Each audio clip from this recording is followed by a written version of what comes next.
Çok teşekkür ediyoruz. Geçmişlerdir. Sayın Bakanımıza hoş geldiniz diyoruz.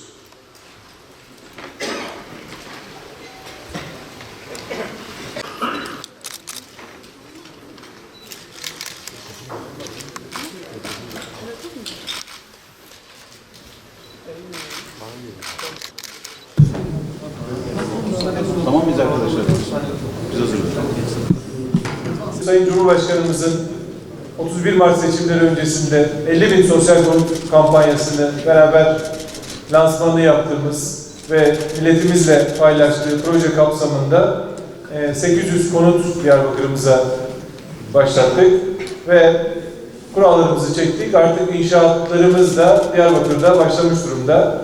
Yine Sayın Cumhurbaşkanımızın açıklamış olduğu 100.000 sosyal konut projesi kapsamında da Diyarbakır'da 2.000 konut yapıyoruz ve toplamda başvuru sayısı da 22.000. En kısa zamanda Diyarbakır'ımıza da kuralları çekip inşallah yeni sosyal konutlarımızın inşasını da gerçekleştirmiş olacağız. Diğer önemli projemiz sanayi ve payas mahalleleri. Gerçekten kentsel dönüşüm anlamında bir an önce dönüştürülmesi gereken, deprem riski taşıyan, vatandaşlarımızın bu noktada can ve mal güvenliği riski taşıdığı 2500 bağımsız bölüm için kentsel dönüşüm projesi başlatıyoruz ve bu bölgede yaşayan vatandaşlarımızı ister kendi yerinde, isterse Kayapınar bölgesinde, Talaytepe mevkiine yapacağımız ki bu bölgede çok önemli bir proje yürüteceğiz. İçinde millet bahçelerinin, yürüyüş yollarının olduğu, yatay mimari esaslı, bizim kültürümüzü yansıtacak bir master plan çerçevesinde Diyarbakır'ın yeni bir uydu kenti diyeceğimiz Talaytepe mevkiine bir kentsel tasarım projesi hazırlıyoruz ve hazırlanan proje çerçevesinde içinde millet bahçesinde yapımının olduğu 1000 adet rezerv konut üreteceğiz ve bu rezerv konutlarımızı da Sanayi Mahallesi'nde, Payas Mahallesi'ndeki vatandaşlarımıza yine diğer ilçelerimizdeki ihtiyaç duyan belediyelerimizle kentsel dönüşümü hızlandırmak adına bu rezerv konutları kullanacağız. Bu anlamda Diyarbakır'ımız yeni bir uydu kent kazanıyor diyebiliriz. Bağlar ilçemiz Oğlaklı mahallemizde mahallinde 6 milyon metrekarelik alanımız var. Bu alanı da şehrin içindeki küçük sanayi sitelerinin taşınması amacıyla rezerv sanayi alanı ilanı yapıyoruz.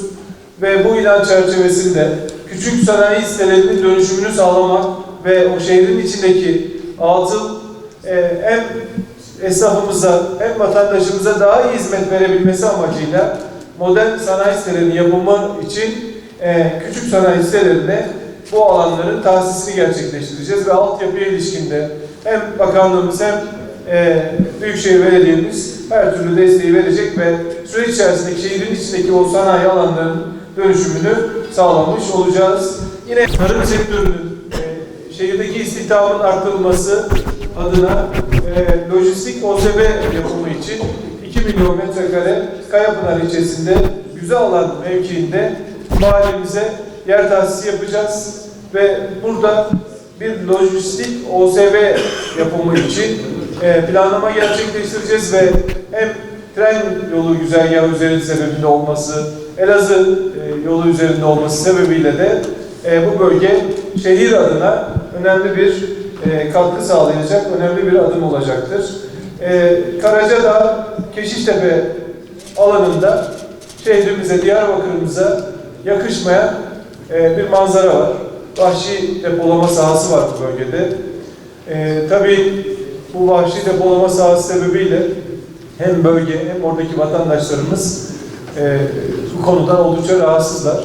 Biz Diyarbakır'ımıza yakışacak modern bir düzenli depolama sahası yapımı için valimizle birlikte bakanlık olarak bir çalışma yürüteceğiz ve vahşi depolamaya son verecek. Buradaki çöpten enerji elde ederek şehrin ekonomisine katkı sağlayacak, belediye bütçesine katkı sağlayacak bir projeyi Büyükşehir Belediye'mizle birlikte yürütüyor olacağız. Daha önce iyileştirmelerini yaptığımız, biliyorsunuz, Melikahmet Caddemiz var. Tabii çok hızlı bir süreçte bu iyileştirmeler yapıldı. Burada bozulan yol ve altyapının yenilenmesi için de Büyükşehir Belediye'mize kaynak aktarıyoruz. Diyarbakır için çok önemli olduğunu düşündüğümüz Dağ-Kapı Meydanı kentsel yenileme projesini gerçekleştireceğiz. Bu proje kapsamında Diyarbakır'a, o tarihi Diyarbakır diyeceğimiz alana girişte Dağ-Kapı Meydanı'nın düzenlenmesi, meydana bakan cephelerin iyileştirilmesi, orada silüeti bozan yapıların kamulaştırılması, Dilan sinemasının bir kültür merkezi haline getirilmesi, şehirdeki yaşayan gencinden yaşlısına bütün Diyarbakırlı kardeşlerimizin bu bölgede 7 gün 24 saat vakit geçirebilecekleri, belki Sayın Bakanımız gibi gençlik alanlarının yeniden canlandırılacağı çok önemli bir kentsel yenileme projesini de Diyarbakır Dağ-Kapı Meydanı'nda gerçekleştirmiş olacağız. Yine bu kültürel yenileme projeleri kapsamında, kentsel yenileme projeleri kapsamında Ulu Cami Meydanı etrafında kentsel yenileme projesi yapacağız ve Ulu Camimizin önünde, sağında, solunda camimizin o tarihi güzelliğine zarar verecek yapıların kamulaştırma, iyileştirme, yenileme projeleri kapsamında Ulu Cami Meydanı'nda da bir proje gerçekleştiriyor olacağız. Sayın Cumhurbaşkanımız biliyorsunuz 31 Mart seçimlerinde milletimizle manifestomuzu paylaştılar ve 11 maddelik manifestonun 8 maddesi bakanlığımızı ilgilendiriyor ve bir maddesi de millet bahçesi. Şehirlerimizdeki yeşil alanların sayısının arttırılması, miktarının arttırılması. Bu çerçevede Diyarbakır'ımızda 2 adet millet bahçesi biliyorsunuz tamamladık. Biri Sur bölgesinde, diğeri de Dicle Vadisi Millet Bahçesi projesi. Şimdi Diyarbakır'ımıza yakışacak yeni millet bahçeleri kararları aldık. Birisi mevcut stadımızın olduğu yerde ki Şubat ayında ihalesi yapılacak 56.000 metrekarelik şehrin merkezinde bir millet bahçesi inşası yapıyoruz. Yine Bağlar ilçemizde 98.000 metrekare, Kayapınar, Talaytepe az önce anlattığım alanda 100.000 metrekare bir millet bahçesi yapıyoruz ve Kayapınar'da yaşayan vatandaşlarımızın, Diyarbakırlı kardeşlerimizin faydalanacağı bir millet bahçesi olarak inşası gerçekleşecek. Çermik, Hani ilçelerimizde de yine millet bahçeleri çalışmalarımız devam ediyor. Bismil şehir merkezinde kent merkezi meydan düzenlemesi projesi gerçekleştireceğiz. Kaymakamlık komutunu da kaldırmak suretiyle yapacağımız düzenleme çerçevesinde kapalı otoparkın olduğu, meydanda vatandaşlarımızın bir araya geldiği önemli bir projeye hem teknik hem maddi destek sağlayacağız ve bu çerçevede Bismil Belediye'mizle birlikte bu süreci de yürütüyor olacağız. Yine biz Bismil'imizde çok önemli bir proje yürütüyoruz.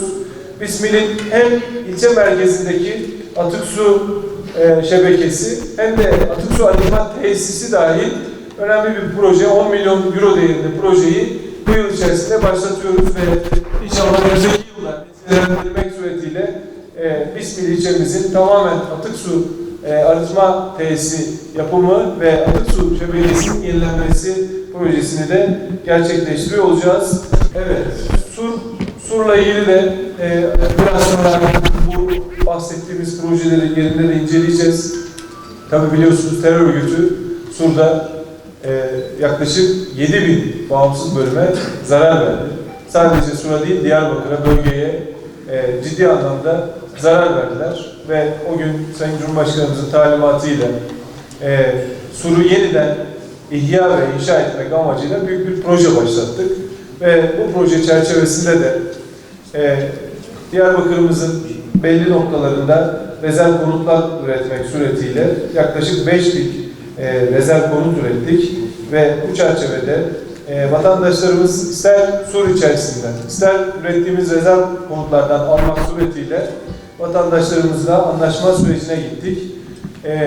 Diğer taraftan Sur içerisinde 9 tane otel, 108 ticaret merkezi 500'e yakın konut inşası ve yenilenmesi gereken tescilli eserlerimizin inşasıyla birlikte, ki bunlar da 400'e yakın, inşallah yıl sonuna kadar bütün ihalelerin burada gerçekleştirilmesi sağlanacak ve vatandaşlarımız da talep etmesi halinde ister buradan ister rezerv konutlardan bu kentsel dönüşüm sürecini tamamlamış olacağız. Diğer taraftan Suru valiliğimizle birlikte önemli bir sürece doğru bir master plan çerçevesinde içinde 7 gün 24 saat yaşayacak, Diyarbakır'ın kültürünü, el sanatlarını burada yaşatacağımız, işte çinisiyle, tesbih atölyeleriyle, burada bakır atölyeleriyle,